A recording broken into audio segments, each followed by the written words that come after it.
तो क्या वाकई 8वें वेतनमान के बाद कोई कह रहा है तनख्वाह 50,000 हो जाएगी, 70,000 हो जाएगी, 79,000 हो जाएगी, अलग अलग तरह के कैलकुलेशंस लगाए जा रहे हैं, बहुत सारी बातें कही जा रही हैं, फिटमेंट फैक्टर को लेकर भी नए नए मसले आ रहे हैं। लेकिन दरअसल एक्चुअली ये है कि इसमें अपडेट ये है कि जो अलग अलग एम्प्लॉई यूनियन हैं, सेंट्रल गवर्नमेंट के जो एम्प्लॉयज़ हैं, उन्होंने दरअसल अपने अपने सुझाव रखे हैं। अब वाकई क्या तनख्वाह 80,000 जाती है, नहीं जाती है, ये तमाम चीज़ें डिपेंड करेंगी जो फिटमेंट फैक्टर होगा उसके ऊपर। फिटमेंट फैक्टर को लेकर हमने एक विस्तृत रिपोर्ट भी तैयार की थी, सारे रिपोर्ट्स का एवरेज हमने आपको निकाल कर बताया था, ठीक है। तो आज हम सुझावों पे बात करने वाले हैं, क्या सुझाव दिए जा रहे हैं, उनके पीछे तर्क क्या है, इसको लेकर बातचीत करेंगे। वो फिटमेंट फैक्टर जो सबसे एवरेज बैठता है वो मैंने आपको एक वीडियो में समझाया, उस फैक्टर के बारे में भी बात करेंगे। नमस्कार, मैं ललित प्रजापति। आज अपडेट इसी का। तो 8वें वेतनमान को लेकर, वेतन आयोग को लेकर चर्चाएं हो रही हैं, पूरे देश में चर्चाएं। इन सब के बीच कई जो एम्प्लॉय यूनियन हैं उन्होंने सुझाव भी दिए हैं। किस तरह के सुझाव हैं वो भी आपको जानने चाहिए। इसमें सैलरी है, अलाउंस है, सर्विस कंडीशन है, इनमें बड़े बदलाव की मांग की जा रही है। अब अगर ये जो डिमांड्स हैं इनको माना जाता है तो सरकारी कर्मचारियों का जो पे स्ट्रक्चर है उसमें बहुत बड़ा चेंज मुमकिन है, ठीक है। 8वें वेतन आयोग पर दिनों दिन जो तेज चर्चाएं हो रही हैं वो इसी वजह से हो रही हैं। और अब जो नया अपडेट आया है वो कर्मचारी संगठनों की डिमांड्स है, सुझाव की शक्ल में जो उन्होंने दी हैं। कई कर्मचारी संगठनों ने केंद्र सरकार को कर्मचारियों के वेतन भत्ते, सेवा शर्त, टर्म्स एंड कंडीशन, उसमें बड़े बदलाव की डिमांड की है, सुझाव दिए हैं। अगर इन प्रस्तावों को मान लिया जाए तो हाल के सालों में वेतन में सबसे बड़ा बदलाव हो सकता है, सबसे बड़ा बदलाव हो सकता है।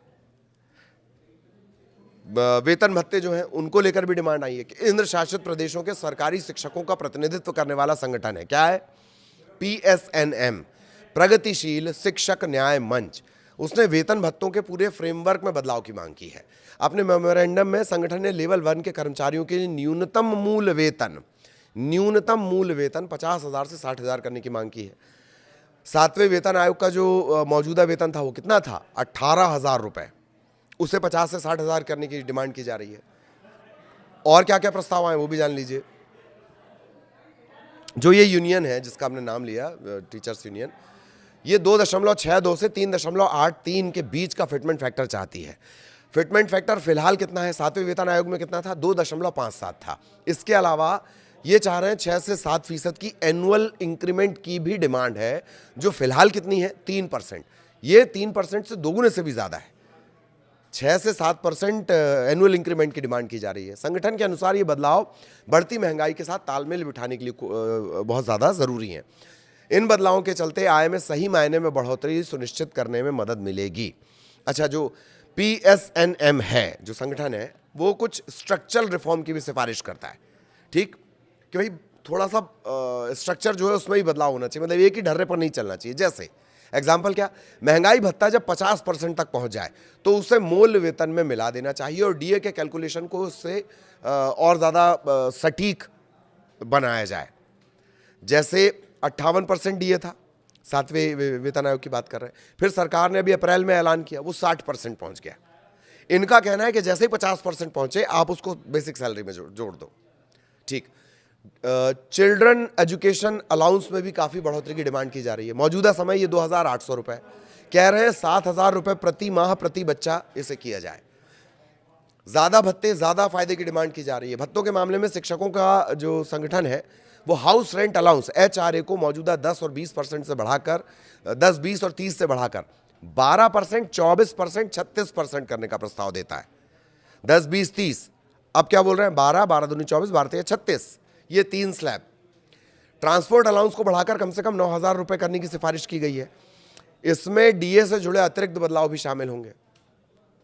बाकी की क्या डिमांड्स हैं, 2,000 रुपये प्रति माह का डिजिटल सपोर्ट अलाउंस मिलना चाहिए, छुट्टियों के ज़्यादा अधिकार मिलने चाहिए, रिटायरमेंट के समय जो अर्न लीव होती है EL, उसे भुनाने की जो मौजूदा सीमा है वो 300 दिन की है, उसको बढ़ाकर 400 दिन कर दिया जाए कि भाई EL हमें अभी इन कैश नहीं करनी है, हम चाह रहे हैं कि हम 400 दिनों के भीतर उसको कैश करें, अभी वो 300 दिन है।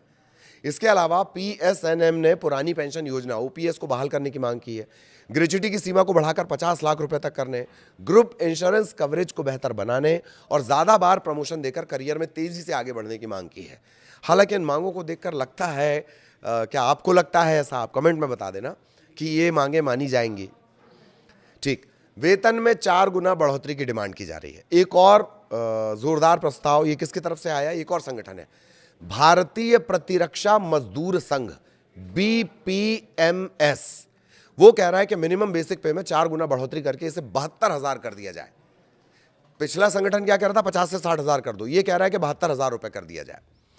4 का फिटमेंट फैक्टर मांगा गया है। संघ ने शीर्ष स्तरीय पदों के लिए अधिकतम वेतन 10 लाख रुपए रखने का प्रस्ताव दिया है और इनके सुझाए गए वेतन ढांचे के तहत शुरुआती स्तर के वेतन में भारी बढ़ोतरी होगी। लेवल 1 का जो वेतन है वो 18 से बढ़कर 72,000 हो जाएगा।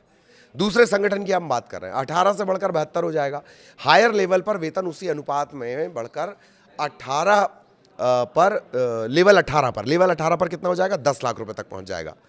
फिटमेंट फैक्टर और सालाना इंक्रीमेंट को लेकर ये क्या प्रस्ताव रख रहे हैं, क्या डिमांड्स है इनकी? वेतन तय करने में सबसे ज्यादा अहम भूमिका निभाता है फिटमेंट फैक्टर। इसे बढ़ाने की पुरजोर मांग की जा रही है। पीएसएनएम जो पुराना संगठन जिसकी हमने बात की थी, वो 2.57 की जगह 2.62 और 3.83 का प्रस्ताव रखता है, जबकि बीपीएमएस कह रहा है कि सीधे 4 कर दिया जाए फिटमेंट फैक्टर को। इसके जो अलावा जो है सालाना इंक्रीमेंट को मौजूदा 3% से दोगुना किया जाए और 6 से 7% इसे कर दिया जाए। संगठनों का कहना यह है कि बढ़ती महंगाई और जीवन यापन की लागत को देखते हुए आय में ये बढ़ोतरी बेहद जरूरी है।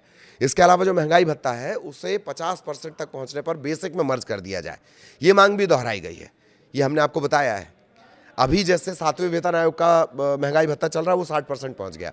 58% था, 2% सरकार ने बढ़ा दी, वो कहां पहुंच गया? 60%। इनका कहना है जैसे ही 50% हो उसको सैलरी में जोड़ दो आप। इन बंपर मांगों के पीछे संगठनों का आर्थिक तर्क दे क्या रहे हैं? इतनी बड़ी वेतन बढ़ोतरी को सही ठहराने के लिए बीपीएमएस ने सांख्यिकी और कार्यक्रम कार्यान्वयन मंत्रालय यानी एमएसपीआई, ये बहुत इंपॉर्टेंट आंकड़े होते हैं एमएसपीआई से जुड़े हुए, ये सीधे असर करते हैं, उनके आंकड़ों का हवाला दे रहा है। संघ का कहना है कि 2016-17 से 2024-25 के बीच देश की जो प्रति व्यक्ति शुद्ध राष्ट्रीय आय है, per capita net national income, ये 86.76% से बढ़कर 1.03 लाख से 1.92 लाख हो गई। परसेंटेज को अगर आप इसे समझें तो जो इनकम है वो कितनी हो गई है? 1.03 लाख से बढ़ते बढ़ते 1.92, मोटी भाषा में जिसको अपन कहते हैं 2 लाख, वो हो गई है। संगठनों ने वेतन की गणना के लिए परिवार इकाई, फैमिली यूनिट को 3 सदस्यों से बढ़ाकर 5 करने की मांग की है, ताकि परिवार को वास्तविक वित्तीय जिम्मेदारियों का सही आकलन हो सके। ठीक है, 3 माता पिता बच्चा, ये कह रहे हैं कि नहीं इसको 5 किया जाए, 2 लोग और इसमें ऐड किए जाएं, 5 के हिसाब से ये कैलकुलेशन होने चाहिए।